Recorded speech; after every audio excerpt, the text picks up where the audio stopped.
Sejam muito bem-vindos ao programa Troca de Ideias com o professor Mário Beni. É com grande entusiasmo que apresentamos a série especial Academia, uma iniciativa que busca valorizar e aprofundar os debates sobre temas essenciais para o desenvolvimento do turismo e dos eventos no Brasil. Nesta série, destacamos a relevância da Academia Brasileira de Eventos e Turismo, uma entidade que tem desempenhado um papel crucial na disseminação do conhecimento e na promoção de boas práticas do setor. A academia é composta por confrades e confreiras, profissionais de notório saber e com trajetórias de destaque em suas respectivas áreas de atuação.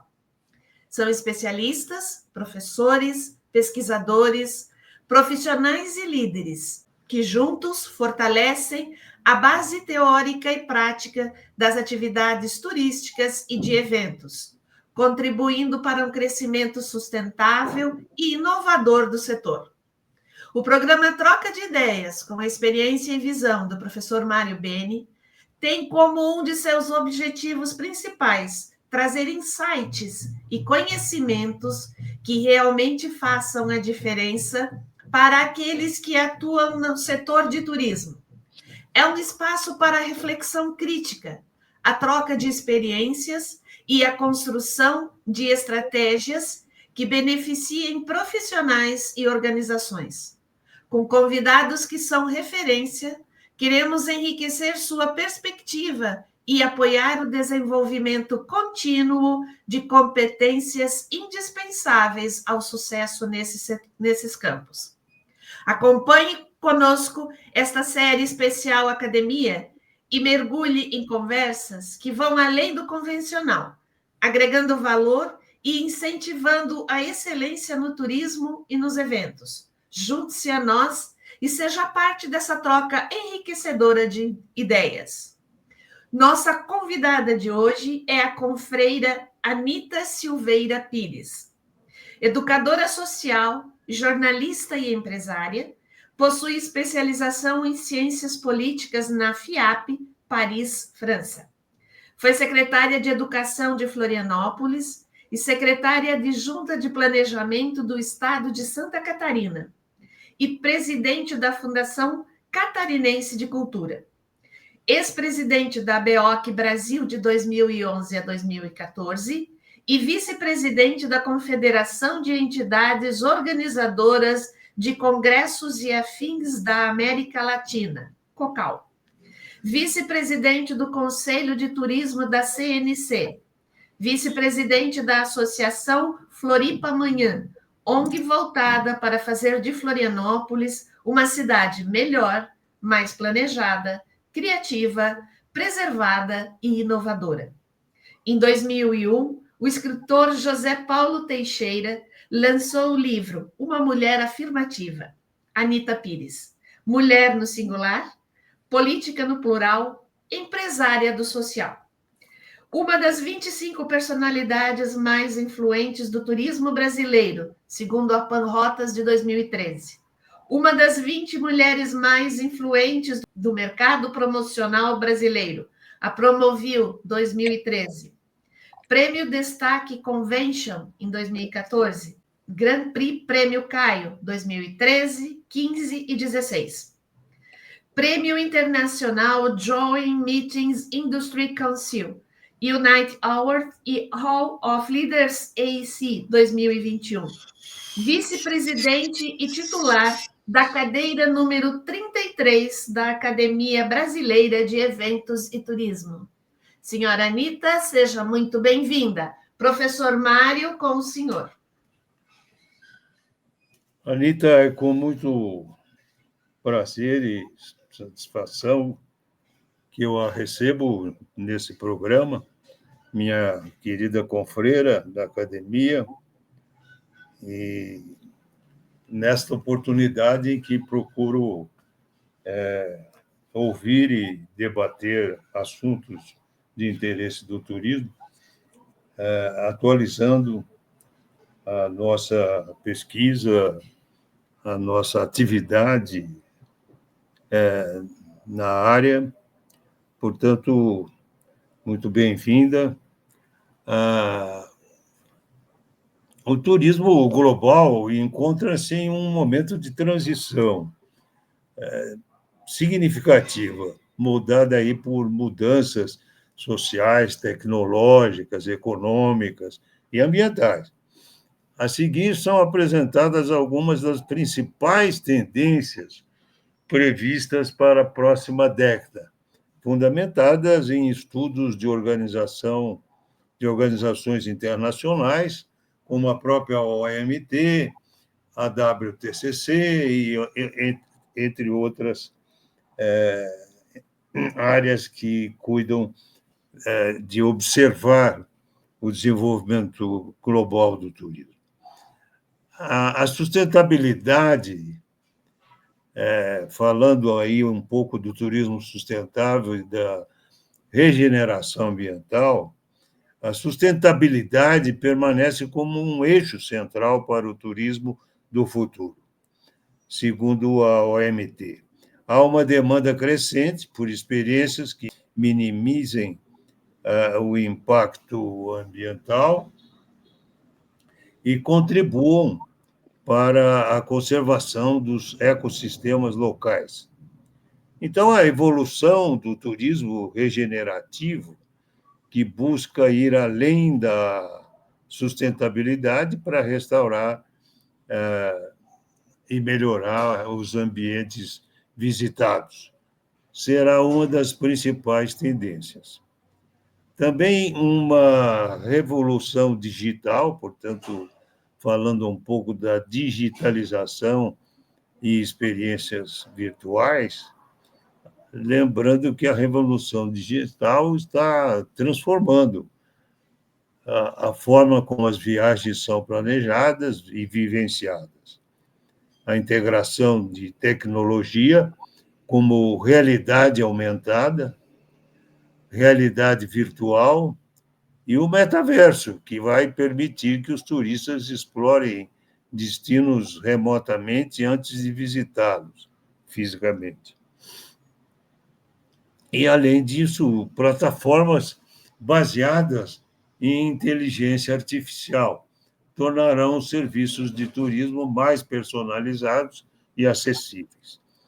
Portanto, o turismo de bem-estar vai também se configurar neste palco com um aumento do foco na saúde mental, na saúde física, o turismo do bem-estar, que deve ganhar ainda mais relevância. Spas, resorts, retiros de meditação e viagens voltadas aí à promoção da saúde e equilíbrio emocional estarão em alta, atendendo uma população cada vez mais preocupada em seu bem-estar. E aí, então, podemos ainda lembrar do turismo de experiência numa imersão cultural. Os viajantes da próxima década buscarão experiências autênticas e significativas, e o turismo cultural com ênfase em tradições locais, gastronomia e interação com as comunidades, será amplamente valorizado. Segundo a WTCC, a imersão cultural é um fator-chave na satisfação do turista moderno. E aí também lembremos do turismo inclusivo e acessível. A busca por viagens mais inclusivas também vai ser uma prioridade, deverá ser uma prioridade. Investimentos em acessibilidade para pessoas com deficiência, idosos e outros grupos com necessidades especiais estão em crescimento.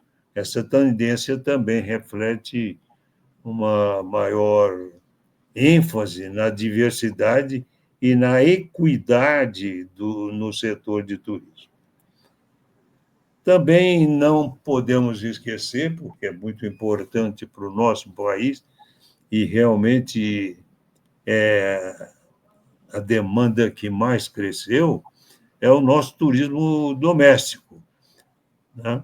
A pandemia da Covid-19 destacou aí a importância do turismo doméstico e regional, uma tendência que deve continuar em alta, destinos menos explorados, viagens de curta distância e experiências locais, que atraem cada vez mais viajantes, especialmente por sua menor pegada de carbono e outras preocupações ambientais.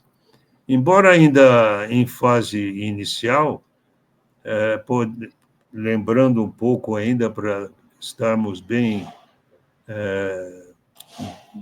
atualizados, surge o turismo espacial, que no passado era considerado impossível, mas os avanços significativos na próxima década, as empresas como a SpaceX, a Blue Origin, estão liderando aí iniciativas para tornar as viagens espaciais mais acessíveis, transformando o sonho de explorar o cosmos. Então, ainda lembremos da segurança, da sustentabilidade financeira, a preocupação com a segurança sanitária e financeira, influenciando as decisões dos viajantes e as seguradoras de empresas de turismo, que devem oferecer soluções que protejam os turistas contra riscos imprevisíveis, como a pandemia e desastres culturais. O futuro do turismo exige adaptação e inovação por parte de stakeholders do setor, e é fundamental que os governos, empresas e comunidades colaborem para criar experiências que atendam às demandas do novo perfil de turista, sem negligenciar a importância da sustentabilidade e da responsabilidade social. Portanto, o nosso tema de hoje, as tendências do turismo na próxima década, vai revelar aí ideias muito interessantes. E eu quero, nesse momento, convidar a minha confreira Anita para suas considerações sobre esse tema. Bem, um carinhoso abraço, professor Mário Beni. É uma alegria e uma honra muito grande para mim estar aqui junto com o professor Mário Beni, que é uma referência nacional e internacional e que tem trazido uma contribuição extraordinária para o debate, o estudo e a melhoria do turismo e o crescimento de um turismo sustentável. E lembro que, um período atrás, eu estava como presidente da BIROC e nós dois estávamos no Conselho Nacional de Turismo. Sim. E eu entrei para o conselho em função da presidência dessa entidade e olhei e vi presente o professor Mário Beni. Eu disse, eu já sei ao lado de quem que eu vou sentar para aprender. Aí eu sentei ao seu lado. E de uma forma assim, rotineira, todas as vezes que nós nos reuníamos, eu sentava ao seu lado para aprender consigo. Bem, professor, eu acho que o senhor fez um breve cenário disso tudo que está, e muito bem posto. E quando recebi esse convite para pensar as tendências para a próxima década, eu pensei o seguinte, é uma reflexão intrigante e, ao mesmo tempo, uma reflexão complexa, pensar o turismo no mundo e do Brasil na próxima década. Mas, ao mesmo tempo, uma coisa que eu observei, viajando e, ao mesmo tempo, lendo o que sai no Conselho Mundial de Viagens de Turismo, na Unesco, eles dizem o seguinte, que, de qualquer forma, pensar a próxima década, na avaliação de muitos, é pensar e ter a certeza de que o turismo será uma grande realidade. Não só sobre o aspecto de desenvolvimento, como sobre o aspecto de educação, enfim, alguns dados do crescimento do turismo global. E esses dados, eles são muito interessantes. Eles apontam que, na próxima década, a economia global será impactada por em torno de 11,2% na economia global. E isso é um dado bastante interessante. O outro dado que eu vi, que vi nessas pesquisas, é de que o turismo terá um impacto no PIB dos países de 16 trilhões. A gente não tem nem ideia do significado desse número.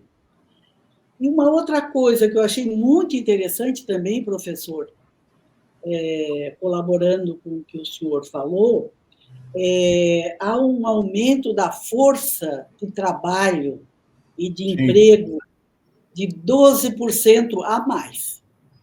Então, eu acho que esse cenário é muito legal. Faz com que nós, que somos militantes do turismo, que sonhamos e continuamos a sonhar com o turismo, como sendo uma atividade de inclusão das pessoas e dos países, né? E também de proteção e de responsabilidade na questão do impacto ambiental, né?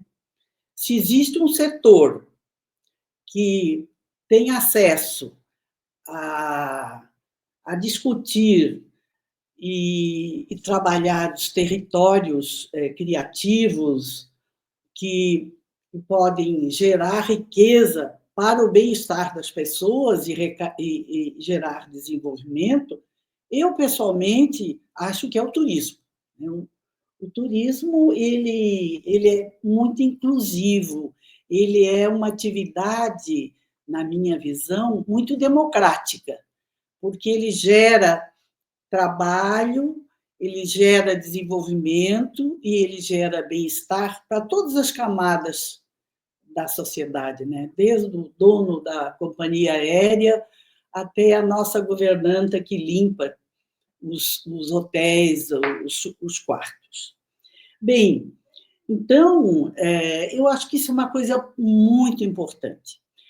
Eu concordo com tudo o que o professor falou, mas como eu trabalho muito com a questão, vamos dizer assim, do patrimônio humano e pessoal das pessoas, e a gente vê que o turismo precisa fundamentalmente de políticas públicas que atendam às necessidades. E se existe uma coisa que atrapalha o turismo, e nós sabemos muito bem, né, professor, porque nós falamos nisso há 20, 30 anos, é a forma como os governantes veem o turismo. Né?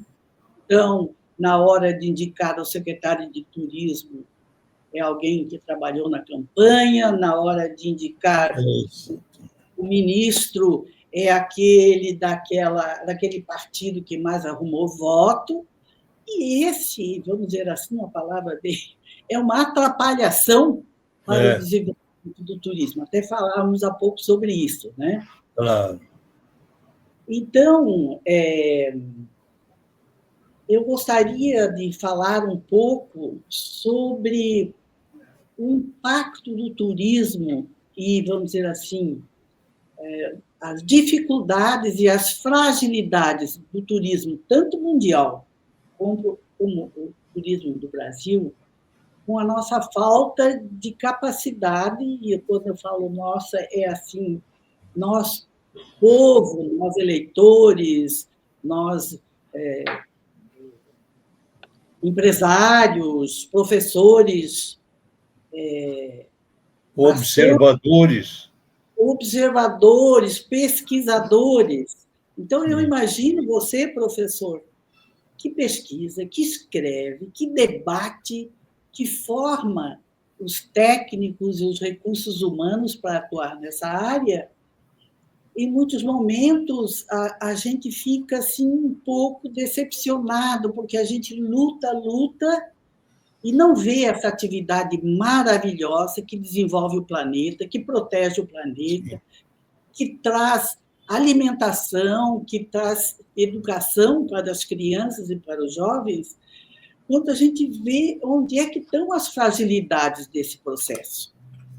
Então, nesse ponto, eu acho que a gente, mesmo como Academia Brasileira de Eventos de Turismo, nós temos aí um tema extremamente interessante, que é nós podermos trabalhar melhor os destinos.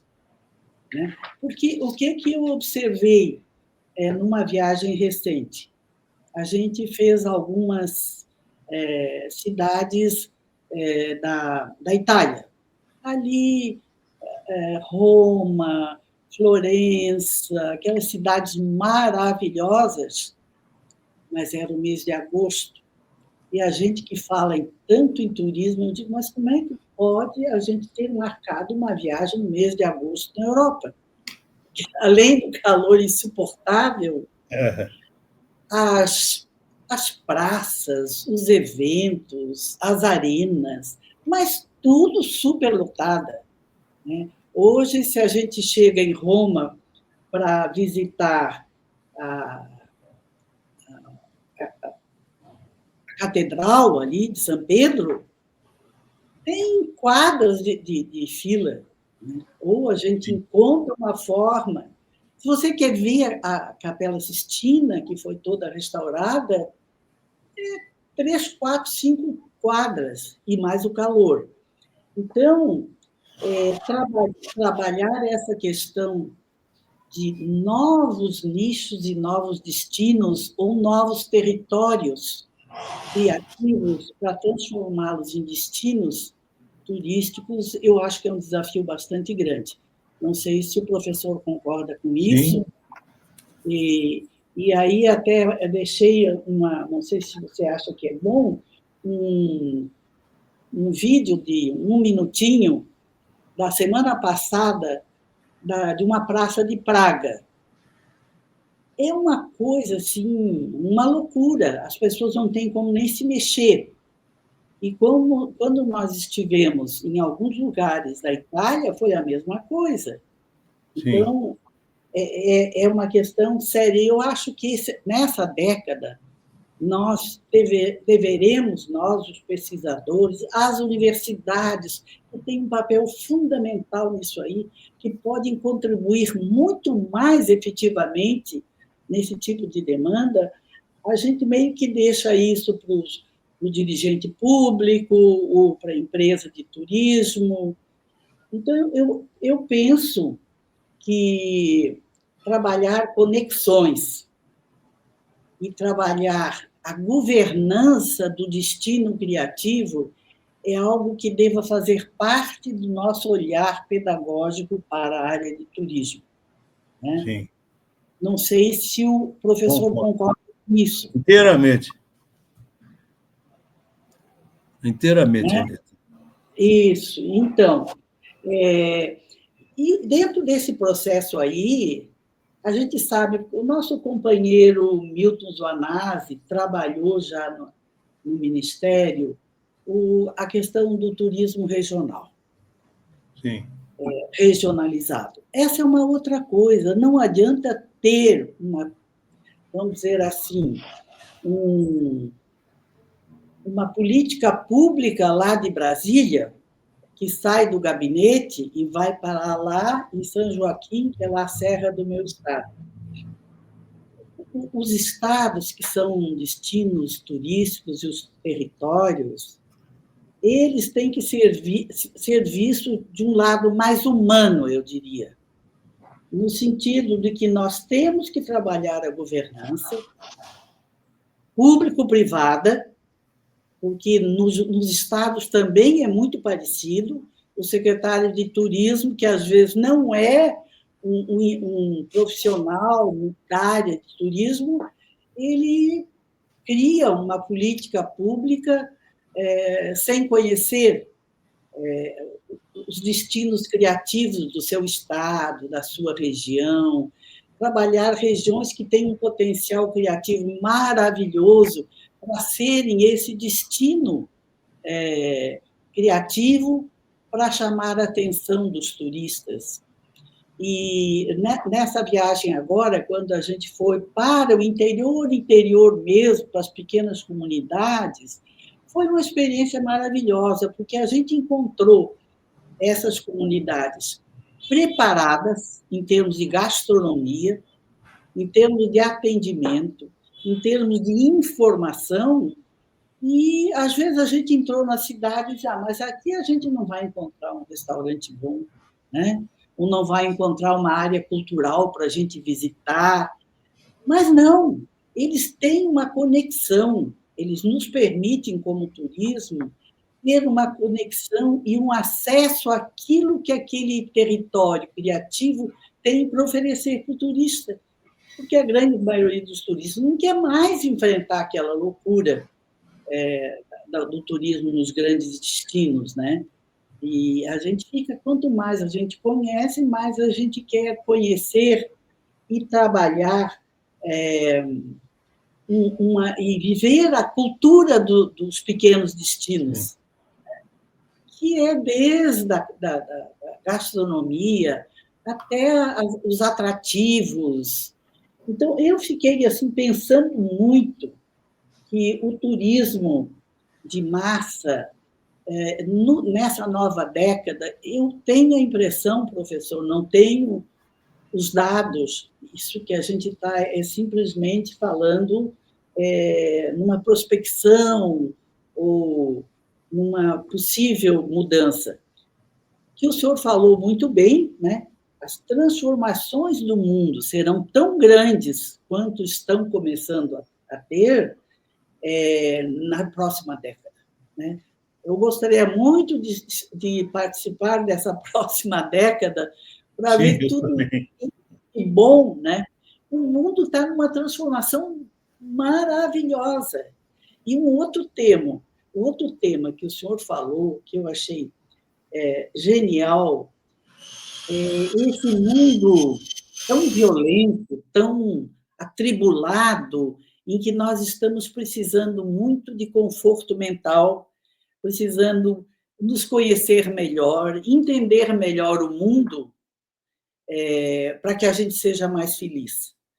E nessa tribulação, quando o senhor fala no turismo, nesse tipo de turismo de saúde, um turismo mais ligado às questões de ordem de saúde e de oportunidade de se conhecer melhor, de participar de eventos que nos levem a pensar um pouco mais na gente, porque está faltando tempo, nessa década, está faltando tempo para nós pensarmos em nós mesmos, porque nós estamos muito atribulados. Imagina daqui a 10 anos, professor, como vai estar a humanidade? Então, eu acho que o turismo tem um papel de saúde mental nesse processo. Então, talvez a tendência dessa área cresça muito, né? Assim como a gente percebe como crescem algumas religiões, e a ida eu estava vendo a busca os turismos buscando, por exemplo, o Vietnã, buscando aqueles países ali, a própria Índia, que são países que valorizam mais o ser humano, que dão mais satisfação para nós e nos fazem mais felizes. Então, com certeza, está dentro da pesquisa que o Vietnã e aquela região ali, Nepal, Butão, são regiões altamente espiritualizadas. Eu fiz essa visita e me senti muito feliz, né? Porque não tem aquela exploração capitalista de vender coisas, mas vende mais encanto, vende mais saúde mental, vende mais espiritualidade. Então, na minha opinião, não sou um expert nisso, eu penso que essa é uma outra área que vai crescer muito na década, porque a gente vê o que está saindo de livros, de tratados, de pessoas que se dedicam hoje em busca do bem-estar e em busca de si mesmo, né? E isso eu senti, já faz uns 5 anos que eu fui, e achei que esses novos destinos, que são fundamentais, que os países procurem apresentar para os turistas que procuram o seu destino como país, que pensem na riqueza que é o seu país, ou o que ele tem a oferecer. E aí, professor Mário, eu fiquei pensando um pouco e sonhando um pouco com a Amazônia, que é essa riqueza imensa que nós temos. A Amazônia, se nós soubermos cuidar da Amazônia e tirar da Amazônia, no bom sentido, tudo que ela tem para nos oferecer, é um mundo incalculável. Quando a gente fala, por exemplo, até anotei aqui, porque eu achei tão especial esse pensamento, quando a gente fala em turismo sustentável e ecoturismo, não se discute que a Amazônia é o paraíso, né? Depois, o turismo científico, parques científicos que pode ter ali laboratórios mundiais de todas as áreas de ciência, né? Transformar isso em viagens experimentais, viagens personalizadas, e o próprio turismo criativo, a questão da água, da mata, da beleza e da riqueza da Amazônia. Eu acho que até hoje eu não tenho conhecimento, talvez você tenha, professor, que você conhece muito mais, que a Amazônia tenha sido pensada pelos dirigentes ou pelos empresários com esse ângulo, ou ainda é aquela de explorar a Amazônia? Matar os peixes todos, buscar extração mineral, acabar com o rio, enfim. Então, eu fiquei sonhando isso aí, né? Olha, imagina parques e laboratórios em todas as áreas científicas e fizesse mais ou menos o que Dubai fez. Pegou as grandes universidades do mundo, os grandes pensadores, e levou para Dubai. E financiou as cidades universitárias e as pesquisas. Então, eu acho que a gente tem que olhar o turismo mais como uma grande benesse para as pessoas, para a sobrevivência mental, para a sobrevivência financeira, para o bem-estar, do que pensar com um pensamento só capitalista. Não que eu seja contra o capitalismo, a gente vive um capitalismo, temos que lutar para que ele seja cada vez mais humano, mas nós temos, olhando o mundo sob esse aspecto que o senhor colocou, olhando o mundo mais com todo o seu valor, com todas as suas riquezas que ele tem para oferecer para o turismo. Desenvolver o seu destino e, ao mesmo tempo, gerar riqueza e bem-estar para as pessoas. Perfeito, Anitta. É um sonho impossível, o senhor acha? Não, Não, acho né? que nós estamos, inclusive, muito atrasados em proteger essa área que é única no mundo. A Amazônia, você fez agora uma colocação, a Amazônia ainda permanece criminosamente e é uma imensa área de invasão e extração clandestina de minérios e Isso. é evidente que o governo tenha, mas acho que a ação do governo na Amazônia deveria ser mais rígida, mais presente, porque muitas áreas estão sendo destruídas, incendiadas, Uhum. né? E perdidas, porque até você Recuperar aquilo tudo. restaurar isso, crescer. Então, eu acho que a ação do governo precisava ser muito mais presente e mais forte para que não haja mais esses incêndios, né? Ter mais equipamento. Acho também que a Amazônia não é uma responsabilidade só do Brasil, é do mundo. Exatamente. É do Porque mundo. é o que restou, é o pulmão do mundo. Né? Exato. Então, eu acho Exatamente. que os países mais ricos, China, Estados Unidos, deveriam nos ajudar mais, porque, na verdade, eles estariam se ajudando, né? Porque Exato. a Amazônia é uma área internacional. Eu gostei muito das suas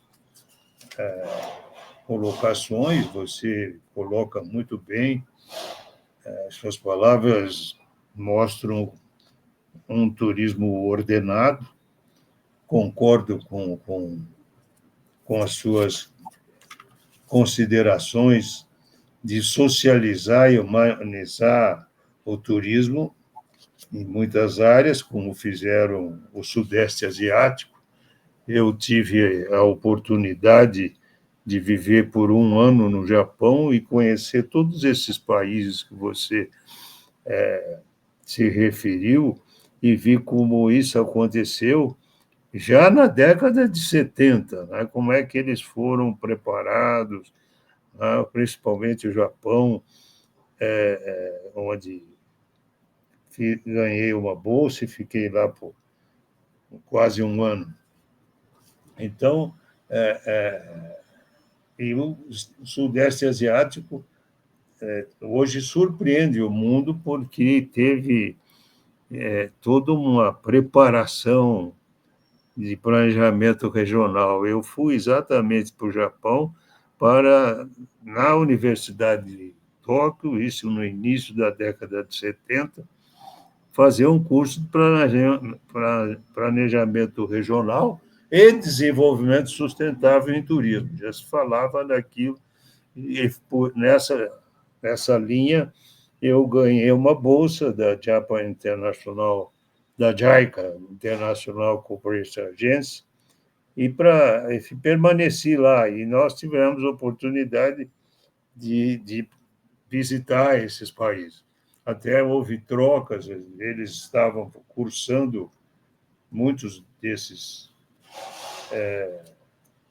colegas de países do Sudeste Asiático cursavam o curso comigo, então tivemos a oportunidade de trocar ideias. Então, esse movimento vem desde 1970. Imagine hoje como eles estão preparados e estão desenvolvendo. A própria Índia, que eu visitei algumas vezes, 3 vezes, e passei lá por algum tempo, ela está preparadíssima hoje com recursos que invejam aqui a nossa América do Sul, América, enfim. eu achei muito pertinente essas suas colocações, foram ótimas. Realmente há um equívoco ainda no interlocutor do Ministério junto aos municípios. O município é a pedra fundamental do turismo. É lá que as coisas acontecem. Então, é preciso organizar, ter efetivamente políticas públicas que partam do município. Infelizmente, nós temos, Anísia, você sabe, a dificuldade daqueles conselhos de turismo. Você começou a sua fala exatamente dizendo das pessoas que não têm condições de estarem nesses conselhos e estão por razões meramente eleitorais e de posições públicas de compensação dos políticos que alçam as prefeituras. Na verdade, eles pouco contribuem, porque são pessoas não preparadas para isso. Embora não podemos também exigir que sejam experts em turismo, mas que pelo menos tenham uma orientação. Não é? Isso é fundamental, porque parte do município, dos conselhos municipais, daí vamos para os consórcios municipais de turismo, até chegar ao Estado, à secretaria, aos municípios de interesse turístico. Quer dizer, essa organização, dessa forma, realmente, eu acredito na regionalização do turismo. Não adianta levantar o potencial de cima para baixo, não é? Como se costuma fazer. Essa é efetivamente a nossa grande preocupação. Na sua opinião, quais as estratégias que poderiam ser mais eficazes para incentivar empresas e viajantes a adotarem práticas regenerativas em larga escala? Olha, professor, isso é fundamental. Quando a gente fala em sustentabilidade, tem que ser um processo de educação e um processo também em que a gente trabalhe a conscientização.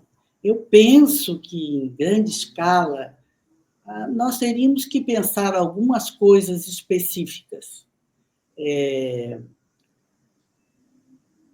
Na medida em que a gente conscientizar os empresários do setor de turismo, as organizações, as universidades, eu tenho a impressão que a gente vai estar entrando no caminho. Quando eu falo nas universidades, de onde é que saem os nossos recursos humanos, os nossos técnicos? Sim. Eles saem dentro das universidades. Sim. E eles precisam ser os primeiros, na minha visão, a sair com uma ideia clara e com uma missão clara desse papel, né? Da questão da sustentabilidade, vamos dizer assim, do impacto que isso terá no mundo do turismo. E uma outra coisa eu achei interessante, porque a gente tem uma cidade aqui em Santa Catarina chamada Bombinhas. Sim. Conhece? É um lugar lindo, tudo, e, de repente, ele cresceu, engordou, dizemos assim, né? E ficou doente. Faltou capacidade de carga. Exatamente, capacidade de carga. Aí entrou uma mulher como prefeita. Sim. E ela fez uma coisa que todo mundo ficou escandalizado. Ela estabeleceu uma taxa para entrar em Bombinhas. E, com isso, ela arrecadou bastante dinheiro, no início, uma rejeição muito grande, mas ela realmente levou por um lado bastante interessante, e Bombinhas hoje está uma praia bem cuidada, com preocupações ambientais, e cada vez, então, tem mais atrativos, só que para entrar lá tem que pagar, né? Então, a gente precisaria, dentro desse seu conceito, eu penso que as autoridades públicas, as universidades e nós que atuamos no turismo, precisamos ter algumas metas. Precisamos nos reunir e oferecer para o poder público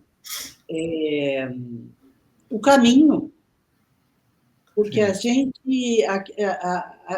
o poder público tem tido pouco compromisso, seja o prefeito ou o vereador aqui da minha cidade, ou seja o vereador lá do interior da Bahia. Então, acho que talvez, eu sei que é um sonho e uma pretensão, mas que a gente já tem tantas entidades aí, mas que a gente procurasse criar, ou dentro da academia, ou vamos dizer assim, um núcleo de inteligência que fosse respeitado, com pessoas de alto nível, com a presença das universidades. Eu acho que as universidades estão pecando, porque elas continuam ensinando os nossos estudantes como elas ensinavam há 10 anos atrás, e daqui a 10 anos, na nova década, eles não terão mais oportunidade profissional nenhuma, porque estarão completamente defasados. Isso talvez também seja um sonho, mas quando a gente olha lá para a nossa academia, nós temos pessoas de um valor incrível. A começar, por exemplo, pelo professor Mário, mas nós temos lá imensidade de pessoas dentro da academia que podiam, talvez, estar pensando o turismo a partir de 1 ou 2 ou 3 municípios que se propusesse a ser um nicho. Né? Não, nós aqui, e eu tenho a impressão que o Milton Joanazzi nos ajudaria muito nisso. Nós estamos começando isso na Grande Florianópolis, sabe, professor? Sim. E fizemos um case de uma cidade, de um município, são 16 municípios na Grande Florianópolis, que vivem juntos, mas não estão juntos, que têm problemas sérios de conexão, e eu vi que uma das coisas que as entidades falam muito para a próxima década é a criação das conexões. Nós precisamos ter conexões, sejam elas na área cultural, na área econômica, na área ambiental, na área política, na área social, mas isso não se constrói de cima para baixo. Não adianta o Lula ir lá fazer o discurso, pode ser que alguns escutem, mas a maioria não, mas isso tem que começar no município. Sim. Talvez, não sei se é sonho, sabe, professor, mas eu acho que a gente poderia pegar aí, a exemplo, por exemplo, da Unesco. Eu faço parte, eu sou o focal point de Florianópolis como cidade da Rede Mundial de Cidades Criativas da Unesco, na área de gastronomia. É uma coisa muito rica. Essa semana que passou, nós estávamos no Japão, com 2 chefes, e estávamos em Florianópolis, num evento onde os estudantes estavam, os chefes, show cooking, cultura. Então, eu não sei se isso é pessimismo ou é sonho demais, mas se a gente continuar olhando o turismo lá de cima, aqui para baixo, o pessoal de baixo não vai entender nada, não vai saber qual é o caminho a trilhar. Professora, uma pergunta. Você citou como exemplo o município de Bombinhas, que você tem que pagar para entrar em Bombinhas. Fantástico, fantástico. Você faz parte do Floripa Amanhã? Sim. Capacidade de carga em Florianópolis, como fica? A cada vez pior. Por que eu pergunto? Quem é da área de turismo, não adianta, você vai em qualquer lugar, você analisa de cima a embaixo, você olha tudo.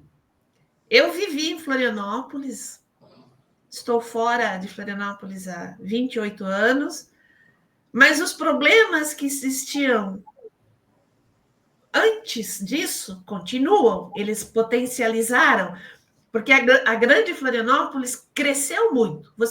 Se você não é daí, você não sabe onde é Florianópolis, São José, Palhoça, Biguaçu e por aí afora. Exatamente. Aí eu pergunto, eu já ouvi colocações de autoridades aí de Florianópolis, nós vamos receber no verão o número XYZ. 1 milhão de turistas. Bom, você verbalizou, ótimo. Onde?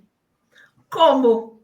A que preço, uma vez que estamos numa ilha? Exato. E deve-se sempre partir da premissa de que o turismo é bom para o turista se ele for bom para o morador local.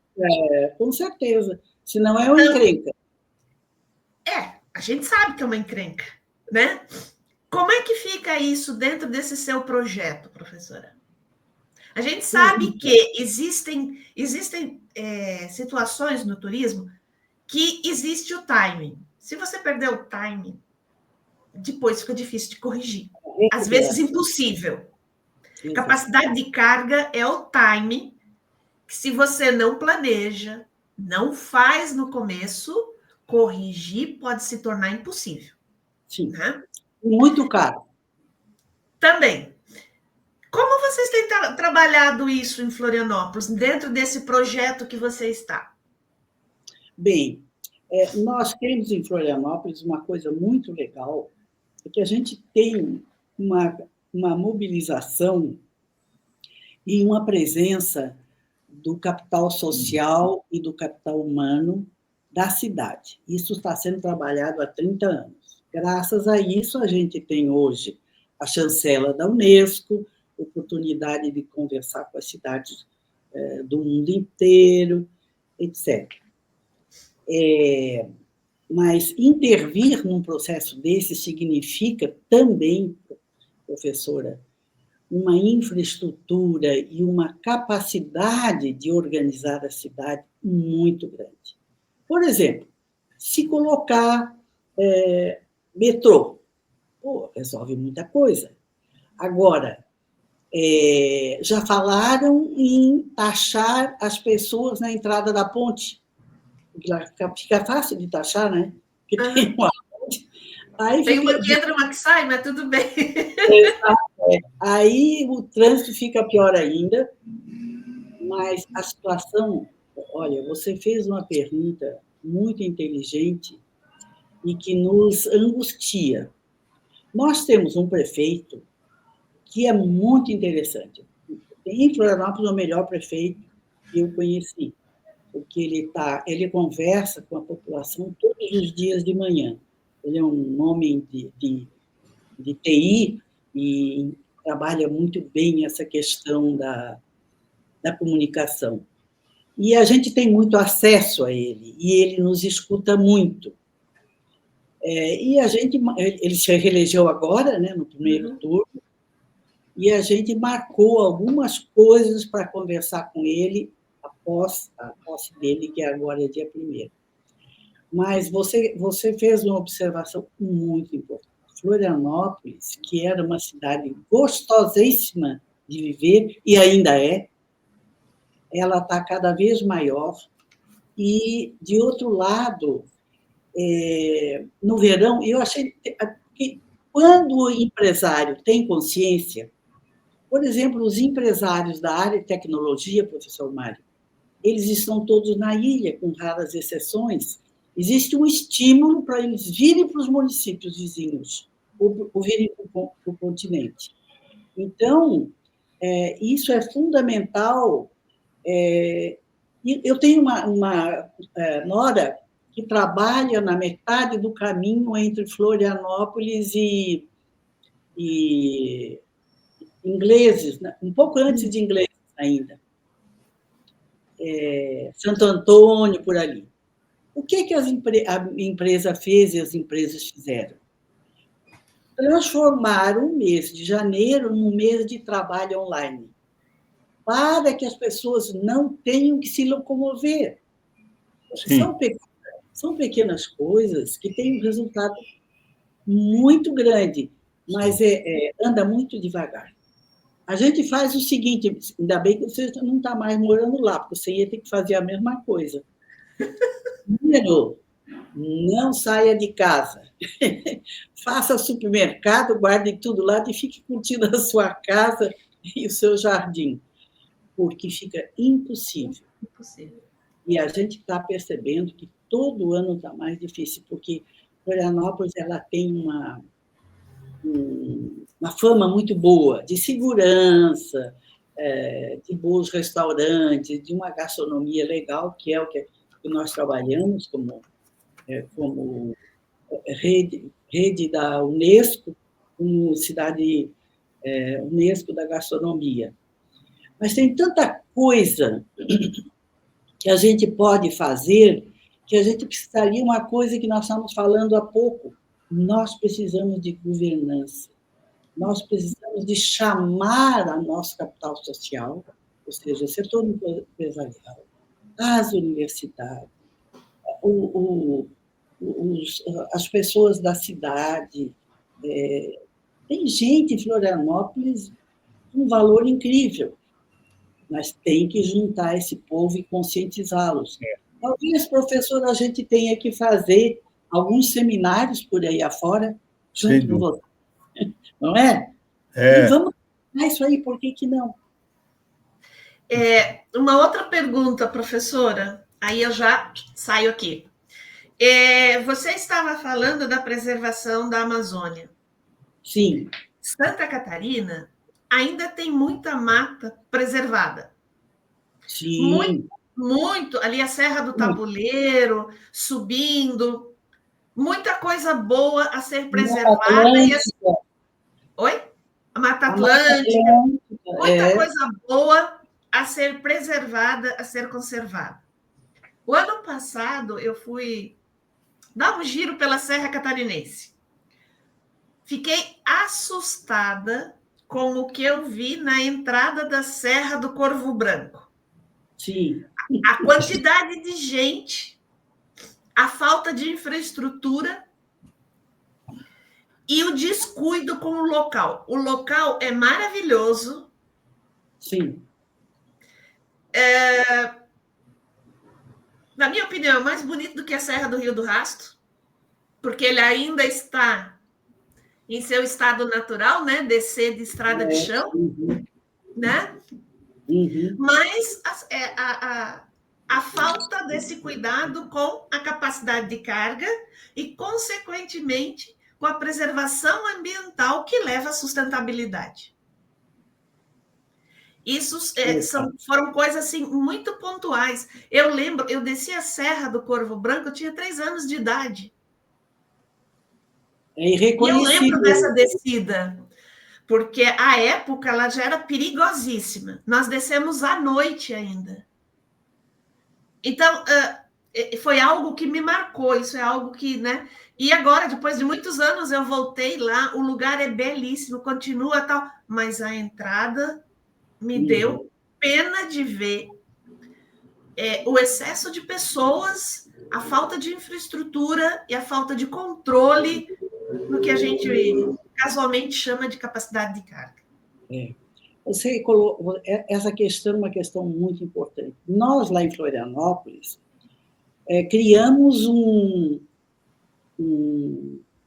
tipo de um fórum de todos os municípios que estão no conurbado urbano. E eles têm potenciais turísticos maravilhosos. Sim. Então, estamos sentando, sabe, professor, com cada município, depois de levantar o potencial daquele município. Então, para que o turista não entre só para ir para a ilha, para que o turista possa escolher, não, eu quero ir fazer bike, eu quero andar a cavalo, eu quero conhecer atrativos que tem ali em Palhoça, São José, São João Batista, São Pedro de Santo Alpina. Amaro! Santo Santo Amaro, Amaro. quando você fala em águas termais lá em de Caldas, Sim, o pessoal desconhece. Se você fala, esses dias eu estava falando com uma pessoa, eu falei, você já foi lá em Caldas, no hotel antigo, que tem o quarto preservado do imperador e da imperatriz Leopoldina lá? exato. A pessoa assim, mas nem sabia que isso existia. E tem ali também canoagem, que passa Tem aquele rio. tudo. Tem canoagem, tem empresas já preparadas para fazer canoagem, eu sei porque eu vou com os meus netos. Então, a gente está tentando criar essa conexão para que... Aí tem prefeito de um partido e de outro que não conversam, e isso atrapalha, o professor Mário sabe melhor do que eu, mas a gente tem que continuar sonhando e lutando, né, professor? É verdade. O senhor é o nosso guru. Ah, que isso. Eu aprendi alguma coisinha com ele nesses 23 anos de convivência. Imagino. Anita, eu vou te fazer uma última pergunta para a gente contextualizar aqui. Até que ponto, já que vocês discutiram aí essa questão cultural, uma outra que me preocupa muito aí é a infraestrutura. Eu não consigo entender um projeto como o Balneário de Camboriú, onde permaneci por muitos anos lecionando, indo com frequência e testemunhando todos os problemas de infraestrutura. Acho que fizeram uma grande obra lá, conseguiram quase 6 metros de praia seca a mais, mas esqueceram dos emissários oceânicos. Então, eu não sei, com aquela densidade de edifícios, como é que vai ser o tratamento, o esgotamento sem um emissário, como também aí em Santa Catarina, em Florianópolis, a, a, a questão do esgoto na praia lá grande, como é que chama? Agora tem. Que vai lá no. Canasvieiras? Não, a Inglesa? maior. Aquela mais famosa. Jurerê Jurerê. Internacional. Jurerê Internacional, quer dizer, também, veja que ainda é fossa cética. Né? E eu imagino aquilo crescendo cada vez mais, quer dizer, já começa a haver sinais de contaminação muito sério. Eu fiz há 20 anos atrás uma live com o Ivo. Meu nome, Gê? Nilson Ivo Zacanário. O Nilson. O Nilson. Nilson estuda esse assunto e já naquela época nós discutíamos isso. E eu vejo um crescimento urbano fantástico na orla e não nada de emissário oceânico, etc. E Nilson voltando... Ladvik. O Ludwig. Então, eu me lembro até num seminário onde estava o governador. Contei essa história para você. Luiz Henrique. Luiz Henrique da Silveira. O Luiz Henrique, que foi meu colega por algum tempo. Eu não tive todo o mandato, mas fui suplente e passei algum tempo na Constituinte com ele, em Brasília. E ele trouxe o italiano, como é que chama, gente? Domênico De Masi, que tinha um parentesco com a família dele. E aí debatemos esse problema há quanto? 20 e tantos anos atrás. E a Unisul, a universidade que participou também, né? Também. Exato, me lembro. Então, foi lá no Sandinho lá. Eu também estava lá. Pois é, então. Houve esse debate, quando eu já levantei a questão do emissário oceânico, etc. Isso, Então, é uma área também que preocupa muito, porque muito. E, a- a- e, já começa. Eu adoro a lagosta e o camarão, uhum. e agora já começa a haver problemas de poluição muito sério, o É, que teria sido resolvido com o emissário, né? sabe o que acontece, professor? Como sempre, o senhor botou o dedo no lugar certo, na ferida, como a gente diz, né? É. Semana passada, nós fizemos um seminário com os maricultores e as entidades, as universidades, SEBRAE, esse Sim. povo, Senar, que dá um apoio muito grande. E para que houvesse uma conversa, aquilo que a gente meio que falou aqui um pouco, para que as entidades, os técnicos, o governo federal, o governo estadual, escutassem dos maricultores quais são as suas angústias. Porque eles dizem exatamente o que o senhor falou. Daqui a 5 anos não tem mais ostra. E a ostra hoje é a imagem de Santa Catarina, de Florianópolis. Sim. Aí, aliás, amanhã nós temos uma reunião com eles. O que a gente fez? Eles não querem um emissário, porque eles dizem que o emissário não vai resolver, que vai jogar lá para fora.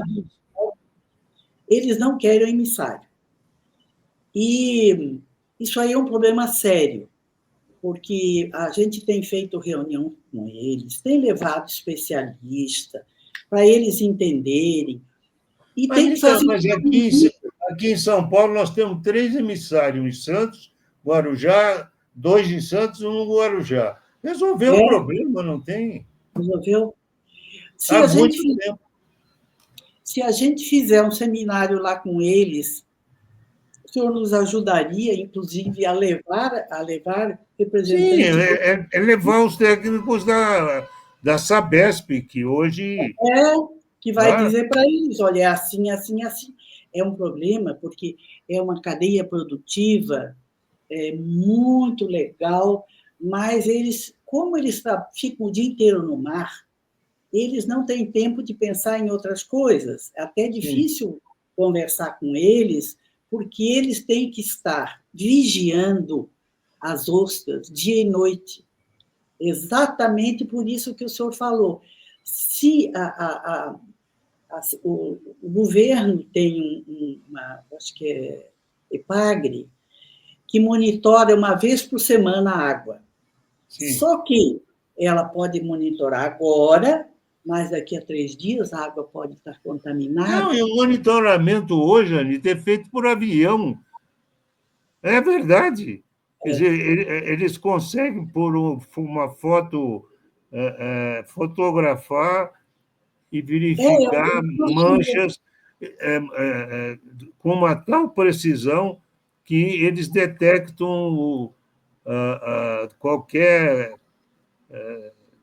irregularidade ou qualquer mancha que tem, detecta contaminação. tudo. Pois é, feito por um aparelho, não tem o detalhe mas é feito hoje por avião. Uma voada em cima já resolve, já detecta. E por isso, nas áreas onde não tem o emissário, porque o emissário joga a uma distância que não reflui. Exato. Então, a gente precisa convencê-los, né? E o saneamento na ilha é muito ruim, muito ruim. Eu imagino. E o saneamento tem que ser feito por todo aquele litoral ali, né? E aí a gente levou o Ministério da Pesca para ver se o Ministério articula um financiamento junto a um banco, BNDES, qualquer coisa. É um processo caríssimo. Por isso que, É, às vezes, se não tiver um banco no meio, não sai. você tem, de um lado, o pessoal das ostras, que está preocupado na proteção do cultivo e que não É, tem muito conhecimento técnico para isso. Ele sempre Exato. vai achar que polui.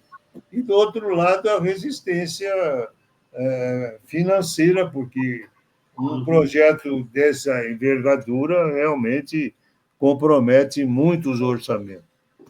E se não cuidar dessa questão do saneamento, Ah, sim. Você a imagina o gente, que vai. a gente perde a cidade. Perde. Né? Então, o que eu gostaria, professor, se vocês concordarem, amanhã eu tenho reunião com eles, porque nós temos É. um grupo de entidades com alguns Mas eu maricultores. sugiro melhor que isso, Anita, você convidar, através, oficialmente, os técnicos da própria Sabesp em São Paulo, que agora, inclusive, não é nem governamental, ela foi privatizada. Foi Tá? privatizada, né? Então, fazer aí uma grande, um grande encontro técnico. Técnico, exatamente. É, Então, amanhã eu vou propor para eles, porque a gente ficou de fazer uma oficina, não agora, mas em fevereiro ou março, que já sim, passou a temporada, aí eu entro em contato consigo, com prazer. e aí a gente já chama esses técnicos. É, Pode ser? pode ser, claro. Então tá, eu vou fazer isso amanhã. Que bom, ó, tiramos uma ação da nossa conversa. Que bom. Coisa boa. Gê, como é que estamos aí? Nós estamos com 1h12 de programa. Aí é com vocês. Continuamos. Eu não sei como é que está a disponibilidade da professora Anita. Não, eu, para conversar com o professor Mário e contigo, eu estou sempre disponível. É um aprendizado. Anita, você acredita que o turismo doméstico pode competir economicamente com o turismo internacional? Como aproveitar essa tendência para desenvolver regiões menos exploradas? Veja que o nosso turismo doméstico cresceu muito. Ele está se aproximando a 200 milhões, 190 Isso, e qualquer isso. coisa. Não é? Perfeito. Enquanto você há de lembrar, o nosso receptivo internacional, lembra-se quando o Maris Guia falava em 9 milhões, e Uhum, nós nunca conseguimos sair dos 6. exato. Agora parece que avançou um pouco, mas não. A previsão é fechar 7 milhões. A Janine Pela me disse primeira isso. vez. Pela forma como é tratado, né, professor? É, Quando se trata uma cadeia produtiva como turismo, que tem tantas nuances importantes, uma certa displicência, a gente não consegue aprovar, não consegue implementar um turismo mais, vamos dizer assim, efetivo e mais e tratado vamos dizer assim, com políticas públicas adequadas, né? Eu não sei, sabe, professor, mas pelo que eu ando lendo a respeito da questão do turismo doméstico, e aí talvez nesse item incluir alguma coisa que o senhor falou, que é o turismo de inclusão, né? Eu acho que a gente passa a ter sim, uma capacidade muito grande. perfeito. Bom, Não, não, eu quero agradecer a sua disponibilidade, foi muito bom. Oxalá teremos mais vezes e oportunidades para debater esse nosso projeto. Espero concluir com toda a academia uhum, e para que tenha aí um suporte no sentido de aproveitar as mídias digitais exato. e enriquecer a nossa academia com a área de turismo, quem sabe até buscando aí, mais tarde, a questão da acreditação e na área de turismo. Não é? Gê, quer completar alguma coisa? Não. Então, Os muito assuntos são obrigado, muitos, Anitta. mas... Os assuntos são muitos, mas ficam para outras lives, né? Muito obrigado pela sua disponibilidade, pelo seu conteúdo riquíssimo, que enriqueceu muito a nossa série de conversas e debates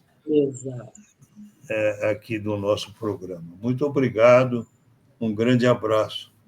Professor, eu que me senti honrada e feliz de poder estar conversando com vocês nesse nível tão importante de turismo, com uma pessoa como o senhor, que tem uma capacidade imensa e uma história maravilhosa, que encarna tudo aquilo que a gente gostaria de ver mais, e por isso que nós estamos sendo sua discípula e tendo o professor Beni como um guru, porque não sou só eu não, sabe?